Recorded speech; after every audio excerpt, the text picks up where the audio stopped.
Hey guys, I am back once again for a new Indiana Jones figure review, and finally, another Indiana Jones figure that I've wanted for so dang long after, well, 3 years of absence of the last version I've had before this one. And of course, it's the Indiana Jones with Whip Crack action feature from the Raiders of the Lost Ark Wave 1 line. The better Wave 1 Indy, other than the Fertility Idol one. Before I get to the figure review, as obvious, I will be going over the package, because I want to get this done out the way quickly as possible to get caught up. Taking a look at the bottom of the package first, because I'm going to go with the bottom and the top, because obviously enough, we got the Bullwhip coiling up to Indiana Jones' name, Whip Crack action feature, also a variation of the package, which I'll be getting into a little bit. And coils up to Harrison Ford's likeness and sees Indiana Jones' logo, and includes Hidden Relic, of course. Everything about the package is the same as every other basic Indiana Jones figure. And I want to go over the variation of this. This one is the second variation or first variation, I don't know, but there's like 2 different versions, and this is one of them. And I will show both pictures here in a sec.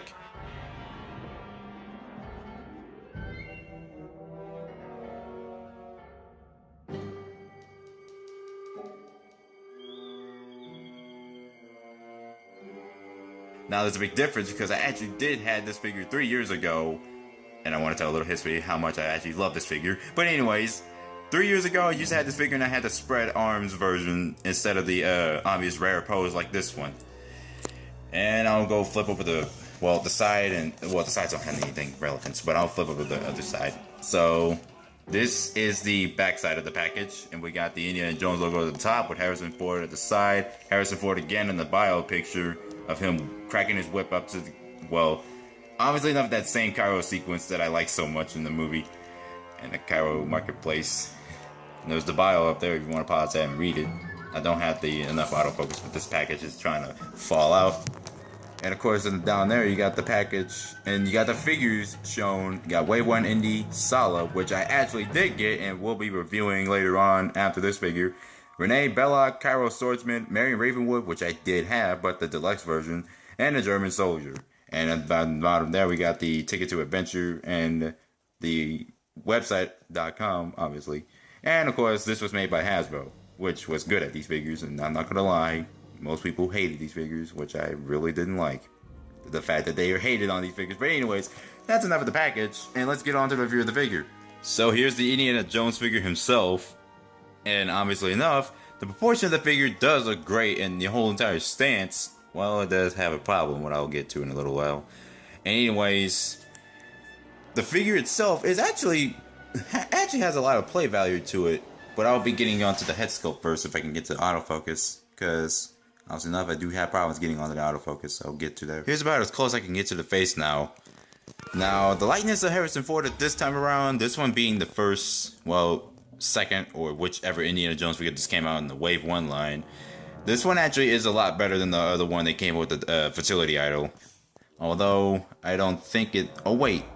If I do look at it very closely, yeah, that kind of does look like Harrison Ford. This is the one they should have used, the head sculpt they should have used with Wave 1 Indy for the jacket and the Fertility Idol. But they use it for this one. I think I know why, because this one actually has a lot more play value. Anyways, as we run down, we get his shirt, which is obviously ripped open, revealing his chest area. Anyways, the chest area... I don't know if that actually looks like it, but I think that looks kind of a bit bulky. I don't think Harrison Ford kind of looked like that. I'm not sure, but I don't want to go into detail about that. But anyways, there's a shirt down there. It is detailed. And we got the, his bullwhip, which is this soft cloth material, which is the real fabric material, which is the better bullwhip.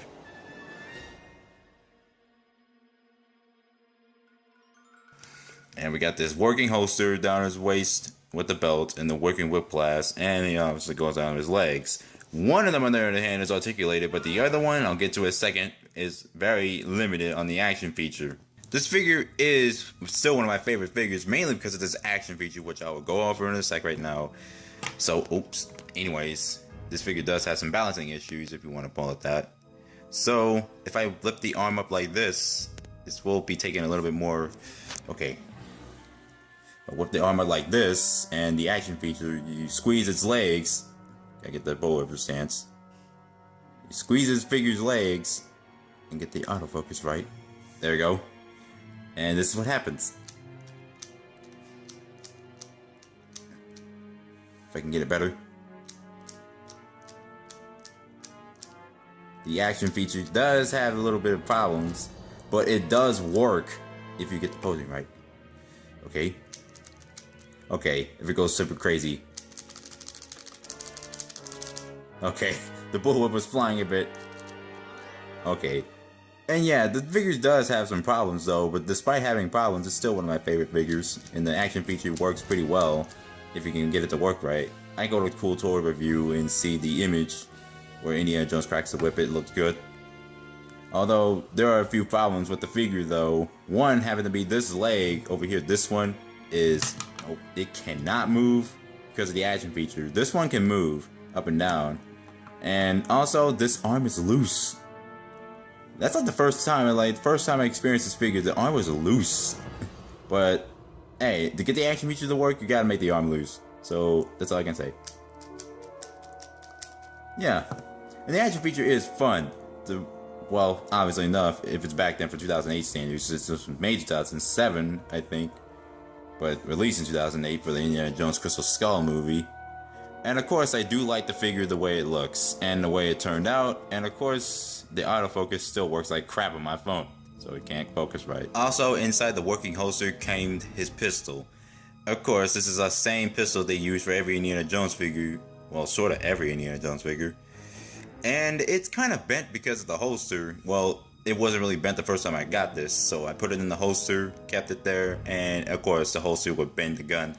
And I do like the detail of the gun, by the way. This is about the closest I can get to it because autofocus still works like crap on my phone. And yeah, I do like the pistol, even though it's kind of incorrect to the real pistol Indiana Jones had. And a few other accessories it's gotten. One of them has to be this instruction sheet. Okay, this is not an accessory. I just wanted to show this instruction sheet. It looks pretty cool. So that's the instruction sheet. Nothing else at the back though, but that's pretty much it. It's just the instruction sheet.